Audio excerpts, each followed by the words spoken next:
Nikukaribishe mtazamaji wa Manyuzi TV kuendelea kupata dondoo za kimichezo kutokea hapa.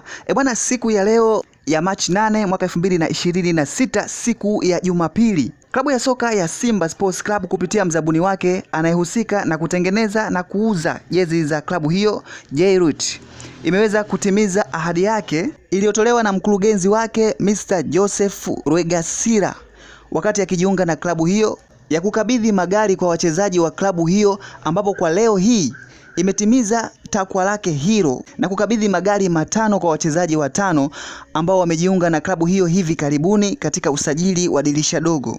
Wachezaji hao waliokabidhiwa magari siku ya leo ni pamoja na Ribase Gweye, Mamadou Tanya Kasari, Ismail Toure, Anicent Oura na Ino Loemba.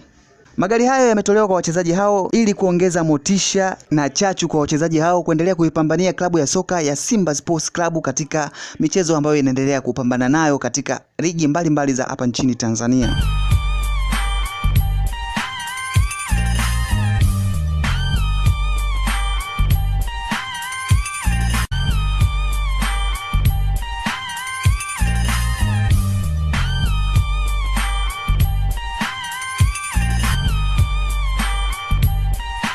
Hii inakuja baada ya hapo juzi kushuhudia klabu hiyo ya soka ya Simba Sports Club kupitia mzabuni huyu Mr. Joseph Rwegasira kupitia peji zake za mitandao ya kijamii aliweza kuposti na kuonyesha tayari ameshalinunua basi la klabu hiyo ambalo watalitumia wachezaji pindi watakapokuwa wakienda katika michezo yao. Aliweza kuonyesha muonekano wa basi hilo na kuonyesha risiti akithibitisha tayari ameshalinunua, bado tu kutua nchini Tanzania, akiendelea kuonyesha kwa vitendo ahadi ambazo aliziahidi kipindi anajiunga na klabu ya Simba Sports Club. Kupitia klabu hiyo ya Simba Sports Club pia hii leo kuna taarifa zingine njema ambazo zimeweza kutoka hivi jioni kuhusu kuongeza mikataba kwa wachezaji wake wawili akiwemo Yusuf Kagoma na Rushaine Deriuk.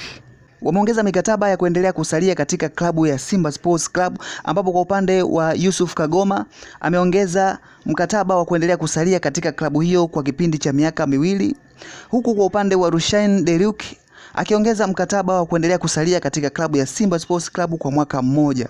Hizo ndo taarifa njema kupitia klabu ya Simba Sports Club ambazo zimeendelea kutrendi katika siku ya leo, kwa upande wa kukabidhiwa magari kwa wachezaji wapya katika klabu hiyo pamoja na wachezaji wengine wapya kuongeza mikataba kuendelea kusalia katika klabu hiyo. Hii ni Manyuzi TV. Endelea kufuatilia kwa kupata updates mbalimbali kutoka hapa. Usiache kusubscribe kama ni mtembeleaji mpya kwenye channel hii.